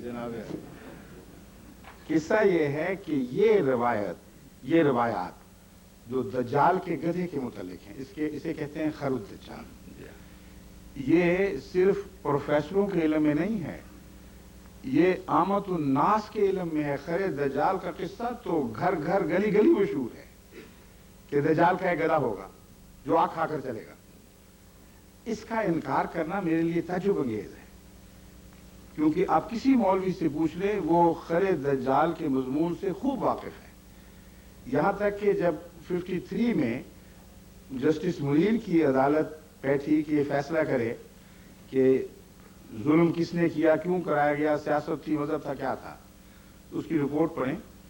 उसमें उन्होंने एक मौके पर एक शख्स से पूछा कि तुम बताओ खरे दज्जाल आया है कि नहीं। उसने कहा नहीं, अभी नहीं आया। उसने कहा देखो अपने साथियों पर गौर करके देख लो, इनमें तो नहीं कहीं। और उस पर खूब कहकहा पड़ा और ये रिकॉर्ड हुई है बात। तो खरे दज्जाल तो गली गली की का किस्सा है। आप तो प्रोफेसर हैं, आपको इल्म होना चाहिए था। आपने तो वो शेर मुझे याद करा दिया कि पत्ता पत्ता बूटा बूटा हाल हमारा जाने है, जाने न जाने गुल ही ना जाने, आप तो सारा जाने हैं। ये जो रवायत है ये आम है, इससे कोई इनकार नहीं करता। आज तक कोई आलिम दीन ऐसा नहीं जिसने मेरा यह जवाब सुनकर ये चैलेंज किया हो कि दज्जाल के गधे का जो तस्वुर आप खींच रहे हैं या हदीस में मौजूद नहीं है। मेरा मकसद ये नहीं था जनाब, मेरा मकसद ये था कि जहाँ तक मैंने दो मजमुआ अहादीस जो पढ़ा है, बुखारी शरीफ और मिशकात शरीफ में, ये वाक़या इस तरीके से नहीं। मुमकिन है कोई और किताब ऐसी हो जहाँ से आपने मुताला फरमाई। नहीं, मैं हर आलिम की बात कर रहा हूँ, मुझे अकेला ना आप करें यहाँ। इसमें मेरा तमाम मुसलमान सुन्नी शिया उलमा से इत्तेफाक है। वो सब इस बात पर मुत्तफक हैं कि जहाँ भी दज्जाल का जिक्र आया है उसके साथ खरे दज्जाल का जिक्र भी मिलता है और ये सब इलामतें पाई जाती हैं। अब सुनिए, ईसाई दुनिया में जब भी मैंने ये बयान की बातें, मसलन ऑस्ट्रेलिया में एक मौके पर ऐसा पेश आया कि एक ईसाई पादरी साहब ने लोगों को अंगेज करने के लिए सवाल करवाया कि दज्जाल कौन है। वो कहेंगे, हम कहेंगे कि आप लोग हैं, तो उनको गुस्सा आएगा। मैंने कहा देखें, मैं आपको अभी बताता नहीं कि दज्जाल कौन है, मैं उसकी इलामतें बता देता हूं, आप मुझे बताना कि आप समझे हैं कि नहीं। जब मैंने ये हदीस पढ़नी शुरू की तो बैक आवाज बोल उठे कि हम समझ गए। ये सवारियां हैं जो ईसाई कौमों ने ईजाद की हैं और उनके दो पहलू हैं जो इस हदीस में बयान हुए हैं। एक मजहबी पहलू यानी दाईं आंख, उससे वो नहीं देख रहे, खुदा का बेटा बना रहे हैं और सोचते भी नहीं। साइंसें उन्होंने इतनी गौर से पढ़ी, पाताल तक नजर डाली कि इंसान और बंदे का तख्लीकी जोड़ तो हो सकता है, अबूवत का जोड़ नहीं हो सकता। इसलिए एक आंख अंधी है बिल्कुल, एक आंख रोशन है, यानी दुनिया की इल्म की आंख, जुस्तजू की आंख, हैरत अंगेज करना में। और ये जो दज्जाल का गधा बनना खुद उन अजीम कारनामों में से एक है। फूड एड जो दी जाती है उसका कोई तसव्वुर भी उस जमाने में मौजूद नहीं था। लेकिन रसूल सल्लल्लाहु अलैहि वसल्लम इस गधे को माउंटेन ऑफ फूड लिए हुए फिरता देख रहे हैं कि वो गरीब कौमों की तरफ जा रहा है, मगर गुर्बत की वजह से नहीं, दज्जाल की हिमायत की वजह से। सर्जरी की जो बातें आज हमारे सामने आ रही हैं वो हैरत अंगेज हैं कि बदन का ऐसा कट जाना कि वो दो नीम हो जाए, और अगर फौरी तौर पर उसको जोड़ दिया जाए तो रगे मिलाकर उन्होंने फिर उसको जिंदा कर दिया। तो ये सारी हज़रत सल्लल्लाहु अलैहि वसल्लम की अजीम शान पेशगोइयाँ हैं, लेकिन जाहिर पर मामूल करने से ये मसले हल नहीं होते। इसकी कुना को समझें तो सदाकत रसूलुल्लाह सल्लल्लाहु अलैहि वसल्लम की तायीद में यही दज्जाल की पेशगोई एक अजीम पेशगोई बन जाती है। बस इस दज्जाल से टक्कर मसीह माऊद ने लेनी थी, और उस टक्कर का खुलासा क्या बयान हुआ? यकसुर सलीबा, वो सलीब को तोड़ेगा, वह यक्तुल खिंजीरा, और वो सूअर को कत्ल करेगा। अब सवाल यह है कि जिसने सलीब को तोड़ना था और सूअर को कत्ल करना था, अगर वो जाहिरी तौर पर वही है तो फिर सलीब भी वही, ना सूअर भी वही बनेगा और सलीब भी वही बनेगी जाहिरी तौर पर। अगर तमसीली पैगाम है तो मसीह भी तमसीली, सलीब भी तमसीली, सूअर भी तमसीली। वो उलेमा जो आप तक अब तक दीन पहुंचाते रहे हैं वो इस बात पर मुसिर हैं कि ये पेशगोइयां जाहिर पर मामूल होंगी। आज तक उस गधे का मुंह देख रहे हैं जो पैदा नहीं हुआ, जाहिरी तौर पर पैदा हो चुका है मगर बातिनी मानों में। आज तक वो उस मसीह का इंतजार कर रहे हैं जिसने मूसा की उम्मत का फैज पाया था और दोबारा अभी तक नहीं उतरा। हज़रत सल्लल्लाहु अलैहि वसल्लम की पेशगोई अगर दज्जाल के बारे में हैरत अंगेज सफाई से पूरी हो चुकी है तो जरूर मसीह को तलाश करे, वो दिखाई देगा। उसने सलीब को कैसे तोड़ा? उलमा ये कहते हैं कि उसने नहीं तोड़ा क्योंकि दुनिया में बेशुमार सलीबें मौजूद हैं, अरब सलीबें हैं। वो मसीह आएगा, आप कहेंगे अल्हम्दुलिल्लाह ये उतरा, अब हमारी इस्लाह फरमाएगा। मसीह कहेगा नहीं, मैंने पहले सलीब तोड़ दी। उलमा के नजदीक सारी दुनिया के चक्कर लगाएगा, हर ईसाई घर गिरजे का दौरा करेगा, सलीबें तोड़ के फेंकता चला जाएगा। इंडस्ट्रियल कौमें हैं, जितनी तोड़ेगा उससे कई गुना ज्यादा बना सकते हैं। लेकिन ये सफर कितनी देर में खत्म होगा? जब होगा और उम्मत मोहम्मद ये कहेगी शुक्र है अब हमारा मुस्लिम हम पर आ गया, हमारे पास आ गया। मसीह कहेगा नहीं, तुमने पढ़ा नहीं हदीस में, मैंने भी सूर मारने। सारी दुनिया के बेलों के चक्कर लगाएगा, तमाम उन कैटल फार्म्स का विजिट करेगा जहाँ सूअर भी पाले जाते हैं, और उन सब को सूअरों को खत्म करके फेंक के तो फिर वो वापस आएगा और मुसलमान कहेंगे अल्हम्दुलिल्लाह अब हमारा मुस्लिम वापस आया, हमारी इस्लाह फरमाएगा। तो कहेगा तुमने आगे ये नहीं पढ़ेगा वो ये तज़व्वुज जो यूलद लहू, वो बूढ़ा शादी भी करेगा और अभी उसके बच्चे भी होंगे, तो मुझे शादी तो रचाने दो। अब ये जाहिरी बातें अगर समझें आप तो अंबिया की पेशगोइयों का आप एक शायबा तक भी मालूम नहीं कर सकते वो क्या कह रहे हैं। उन्हें जिन भूत की फजी कहानियों में तब्दील करते हैं।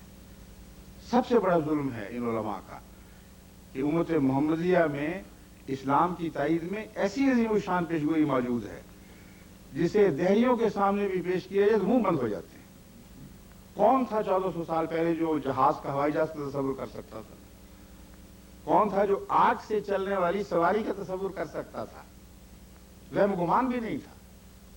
आग जलाती थी पेटों को, पेट में वो गज़ा तो नहीं पहुंचाती थी। बस ये वो पेशगोइयां हैं जो तभी पूरी होती हैं अगर मानवी तौर पर तस्लीम करें। बस सूअर से मुराद सूअर की तहजीब है।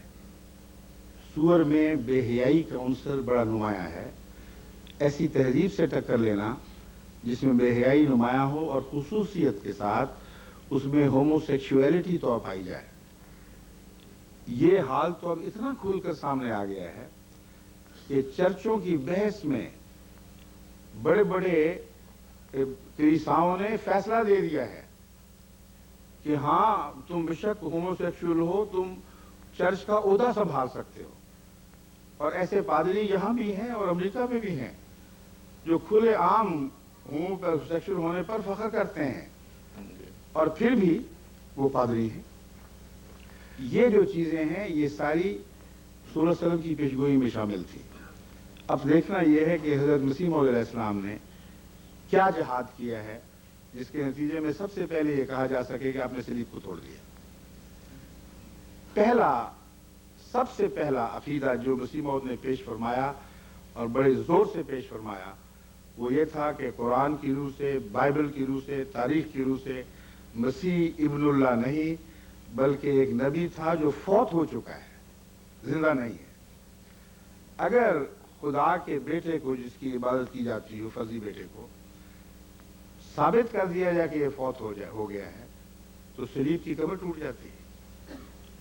और यही वो अकीदा है जिसके जोर शोर से फैलाने के नतीजे में सबसे ज्यादा मुसलमान उलमा मसीह इस्लाम के खिलाफ हुए। इसलिए एक ये भी मंजर है, अहमदियत के जाविये से इसको भी देख लें।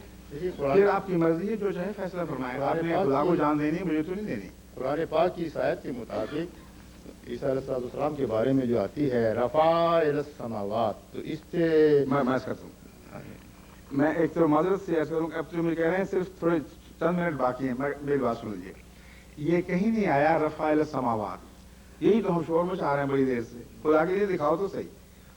ये आया है वमा कतलू हो यकीना, वो हरगिज मसीह को कत्ल नहीं कर सके, बल रफ़ाहुल्लाहु इलैहि, अल्लाह ने उसका रफ़ा अपनी तरफ फरमा लिया।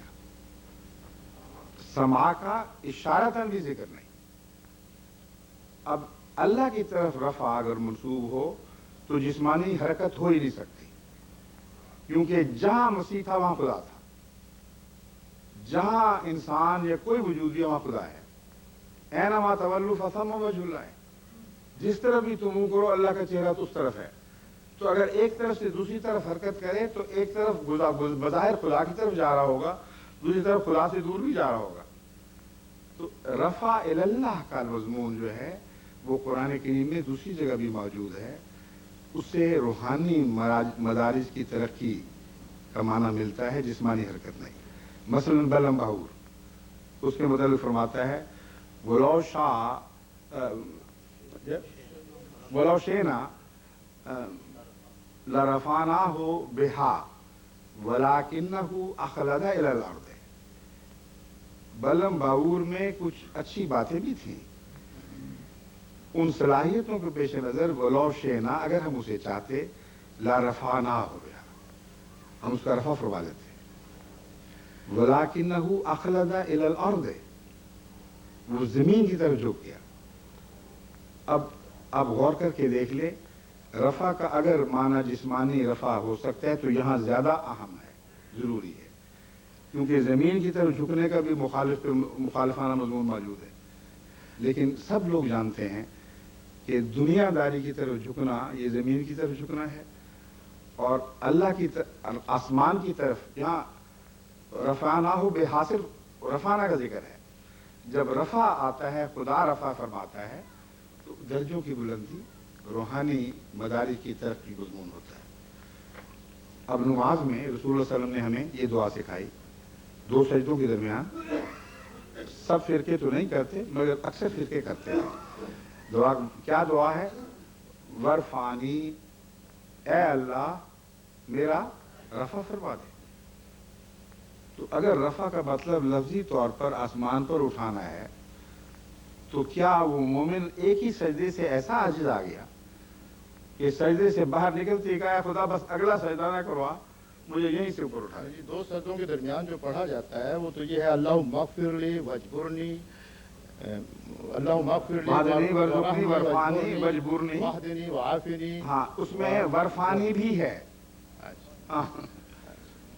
ये मैं कर रहा हूँ, कोई सोचता ही नहीं कि यहाँ रफा का क्या मौका है। माजरत के साथ क्योंकि वक्त भी खत्म, रफा का ये मौका है कि वो खुदा के हुजूर ज़लील हो गया, मैं माजरत चाहता हूँ, सर मिट्टी से मिला दिया, तो उसका तभी तकाजा है कि उसके दर्जे बुलंद किए जाएं। अच्छा, अब बस सिर्फ एक पॉइंट के लिए जनाब, आखिरी छोटी सी बात ये है, कोई और जैसे सवाल कि करने वाला शायद बाकी हो। ये जरा जरूरी बात है। अच्छा, बहुत पहली गैर जरूरी बात है। नहीं, वो भी जरूरी थी, क्योंकि अब ऐसी महफिलें रोज जनाब अली, जैसे कि रिवायात में मिलता है कि रसूल पाक सल्लल्लाहु अलैहि वसल्लम मेराज शरीफ पे तशरीफ ले गए और बड़ी लंबी कहानी का आस्थान है।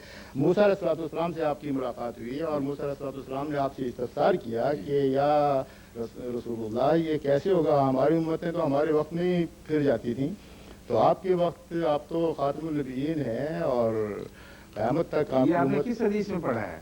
ये रिवायत में पढ़ा है मैंने, ये हदीस में नहीं, हदीस में नहीं, ये रिवायत में पढ़ा है मैंने। तो मैं सबसे मुस्तनद इस मेराज की रिवायत जो है बुखारी में मौजूद है। अच्छा, एक उसमें ये कोई जिक्र कहीं नहीं मिलता। बहरहाल ये अक्सर रिवायत में मेरे मुतालिब में आया। मैं इसलिए कह रहा हूँ, अब आपने एक और मसला छेड़ दिया है जिसको खास बात है, जिसका जवाब देने में मुझे निसफ घंटा चाहिए। लेकिन मैं बाकी जवाब नहीं चाहता, सिर्फ मुख्तसर ये जवाब चाहता हूँ। आपने इमाम गजाली रहमतुल्लाह अलैह की रूह को तलब किया और ये गलत है, कोई रवायत नहीं है सही।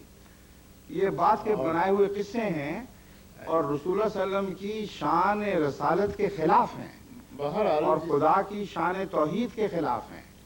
इसलिए ऐसी बातें जो कहानियां घड़ ली गई हैं, मैं उनके जवाब का पाबंद ही नहीं। इस तरीके से ज़बूर में और बाइबल में रसूल पाक सल्लल्लाहु अलैहि वसल्लम की बेसत के बारे में बाकायदा नाम से आया है, अहमद नाम से आया है, तो इसी तरीके से कुरान पाक में आपके बारे में इस किस्म के नाम से कोई बात नहीं आई, जबकि हमें कोई मोहम्मदन भी कहता, हम उसको रिफ्यूट करते हैं कि we are not Mohammedan, we are Muslims और आवर रिलीजन इज इस्लाम। तो आपके यहाँ पे लफ्ज़ अहमदियत को क्यों इस्तेमाल किया जाता है? वो हज़रत मसीह और इस्लाम ने, आपने एक सवाल करना था वो कर लिया है, ये दूसरा आपने जायद कर दिया है। मगर बहरहाल आपको आदत है क्लास को जितना लंबा खींच लें। बात ये है, सॉरी, मेरा गला परसों तक बिल्कुल बैठा हुआ था, खुदा ने फजल कर लिया, मैं बोल रहा हूँ। बात यह है कि हज़रत मसीह और इस्लाम ने इस मज़मून पर तफसीली किताब लिखी है और वजह ये बयान फरमाई है कि इस्लाम ही असल नाम है, मगर मैं अहमदी मुस्लिम इसलिए कहता हूँ लिखो कि हज़रत मोहम्मद रसूलुल्लाह की दो शानें मज़कूर हैं, एक मोहम्मदी शान, एक अहमदी शान। और शान अहमदियत की मुमासलत मसीहियत से है और शान मोहम्मदियत की मुमासलत मूसा से है। आपके पहले दौर में मोहम्मदी शान ने जलवा दिखाना था, अगरचे मोहम्मद और अहमद बैक वक्त आप थे, मगर दूसरे दौर में अहमदी शान ने जलवागर होना था और इसकी तायीद में आपने गुज़श्ता अजीम मुजद्दिदीन के हवाले दिए, जिन्होंने ये लिखा है कि आखिरीन का जब वक्त आएगा तो एक हज़रत मुजद्दिद अली सानी ये लिखते हैं कि शान मोहम्मदियत का रफ़ा होगा और वो उठा ली जाएगी और शान अहमदियत ज़हूर करेगी। अब वो बुजुर्ग जिन्होंने कोई दावा नहीं किया ऐसा, उन्होंने अपने नफ्स की खातिर ये बातें ईजाद नहीं की। ये अदवार होते हैं, जैसे मूसा की उम्मत मूसा ही की थी, मगर उसका एक मसीही दौर मुकर्रर था और मूसा ने जो पेशगोई की मोहम्मद नाम से की, मसीह ने जो पेशगोई की वो अहमद नाम से की। बस लाजिमन मसीही दौर में आपकी अहमदी शान जलवागर होना था। इस तरफ इशारे की खातिर आपने फरमाया कि अपना नाम अहमदी रखो, मेरे नाम पर नहीं, मोहम्मद रसूलुल्लाह सल्लल्लाहु अलैहि वसल्लम के नाम अहमद की बरकत के लिहाज से। जज़ाकल्लाह। क्योंकि अब कितने मिनट और हम खींच सकते हैं, क्योंकि अब मेरी अगली 5 मिनट हैं। अब जरूरी तो खत्म हो गए, जरूरी तो है आपने कर लिया है। हुजूर, एक सवाल जनाब मोहसिन खान साहब का है, वो आखिरी सवाल है। उसके बाद 1 मिनट के लिए मेहमानों की तरफ से मुमताज़ हमीदुल्लाह जंग साहब शुक्रिया अदा करेंगे। तो अब मैं दरख्वास्त करूँगा मोहसिन खान साहब से कि सवाल। हाँ, मोहसिन खान साहब वो आप हैं? अच्छा ठीक है, तो लिखा हुआ है उनको तरीख में दे दिया। हजूर, सवाल है, तमाम मुसलमान फिरके अहमदियों के खिलाफ मुतहद क्यों हैं, इसकी क्या वजह है? इसके अलावा सऊदी, मैं ये अर्ज करना चाहता हूँ, मैं जवाब दे चुका हूँ इसका। उनका मुत्तहिद होना हमारे खिलाफ नहीं, हक में जाता है। کیونکہ متحد ہو کر انہوں نے فیصلے کیا کیے. ایک فیصلہ متحد ہو کے یہ کیا کہ ان کو کلمہ پڑھنے کی اجازت نہیں. درست ہے کہ نہیں؟ ایک فیصلہ یہ کیا ان کو اپنے آپ کو مسلمان کہنے کی اجازت نہیں. ایک فیصلہ یہ کیا کہ مسجدیں بنانے کی اجازت نہیں. ایک فیصلہ یہ کیا کہ اذان دینے کی اجازت نہیں.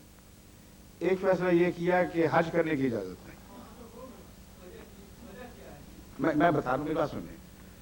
وجہ اس کی ظاہر ہے، جو میں پہلا جو حضرت مرزا صاحب نے جو سوال کیا تھا اس کے جواب میں بیان کر چکا ہوں.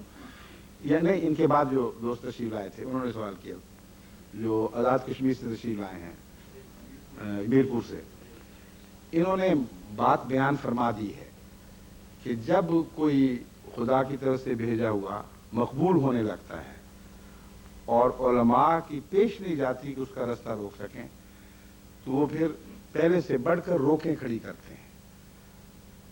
اور وہ مسلمان فرقے جو ایک دوسرے کے خون کو مباح قرار دیتے تھے، ان کا اس بات پر اتفاق کر جانا کہ ہم اپنے اختلافات کے باوجود مسلمان کہلانے کا حق رکھتے ہیں اور احمدی نہیں رکھتے، ان کی بددیانتی کو ظاہر کر رہا ہے، نہ کہ ان کے تقویٰ کو ظاہر کر رہا ہے. اب آپ سوچئے کہ بریلویوں کے متعلق دیوبندی کیا کہا کرتے تھے. وہ کہتے تھے پکے مشرک ہیں، ان کے شرک میں ادنا سے شک کی بھی گنجائش نہیں. اور شیعوں کے متعلق کہتے تھے جو خلافت راشدہ کے اول 3 خلیفوں کا منکر ہے، وہ اسلام ہی کا منکر ہے، وہ منافق ہے، وہ آیت استخلاف کے سچا ہونے کی راہ میں حائل ہے. یعنی اس کا عقیدہ یہ بنا کہ خدا نے تو وعدہ کیا تھا کہ رسول اللہ علیہ وسلم کے بعد خلافت کو جاری فرمائے گا، اور آنکھیں بند کرتے ہی منافق سوار کر دیے. وہ کہتے ہیں، کہا کرتے تھے، ابھی بھی کہتے ہیں کہ ان کا اسلام سے کوئی تعلق نہیں. اپنی اپنی جگہ یہ کہتے ہیں نا. پھر جب اس بات پر اکٹھے ہو گئے کہ اسلام کی ایسی تعریف کرتے ہیں کہ سوائے احمدیوں کے کوئی مسلمان اسلام سے باہر نہ جائے، تو ان کا جھوٹا ہونا ثابت ہو گیا، ان کی منافقت ثابت ہو گئی. اور وہ منافقت کچھ دیر کے لیے دبی رہی ہے، اب پھر اچھل پڑی ہے. اب پاکستان میں سپاہ صحابہ، سپاہ محمد کے نام پر جو فساد برپا ہو گیا ہے، یہ بتا رہا ہے کہ اس وقت جب یہ اکٹھے ہوئے تھے ان کی اس سرشت میں اس وقت جھوٹ داخل تھا. اس لیے مختصر جواب میں دے سکتا ہوں، تو وقت ختم ہو گیا. اس پہ ملتے جلتے جواب پہلے آ چکے ہیں. حضور محسن خان صاحب کا دوسرا سوال یہ ہے کہ اس کے علاوہ سعودی حکومت نے احمدیوں پر حج کرنے پر پابندی کیوں لگائی؟ وہ میں جواب پہلے بھی دے چکا ہوں. حضرت رسول اللہ صلی اللہ علیہ وسلم پر اور آپ کے ساتھیوں پر حج پر پابندی لگی تھی کہ نہیں لگی تھی؟ کیوں لگی تھی؟ خانہ کعبہ تو محمد رسول اللہ علیہ وسلم کی بعثت کی خاطر قائم کیا گیا تھا، عالمی اس مذہب کی خاطر. اور پابندی کس پہ لگتی ہے؟ محمد رسول اللہ پر. اور آپ کہتے ہیں ما انا علیہ و اصحابی، ان کو پہچاننا میرے حالات سے. تو اگر ہم پر حج جائز قرار دیا جاتا، رکھا جاتا، تو یہ مشابہت ہماری پوری نہیں ہونی تھی. اس لیے اول سے آخر تک جو کچھ رسول اللہ صلی اللہ علیہ وسلم سے کیا گیا وہ آج جماعت احمدیہ سے کیا گیا ہے. اور شان اس کی یہ ہے کہ کسی تاریخ اسلام میں ایک بھی دوسرے فرقے سے یہ سلوک نہیں ہوئے. جزاک اللہ. حضور اب میں جناب نواب زادہ ممتاز حمید اللہ جن صاحب سے ہاں، بات یہ ہے کہ یہ میری اور ان کی بڑی محبت ہے، اس لیے میں صرف یہ ڈرتا ہوں کہ کہیں ناؤز باللہ یہ میری تعریف نہ شروع کر دیں. یہ مہمانوں کی طرف سے، اس لیے اگر مختصر صرف جو رسمی ہوتا ہے تعریف اس پہ وہ شکریہ ادا کریں تو میں ان کا ممنون ہوگا، ورنہ میرے لیے بڑا ایمبیرسنگ ہوگا. تشریف لائیے. ان کی خواہش ہے کہ ہاں، مہمانوں کی طرف سے.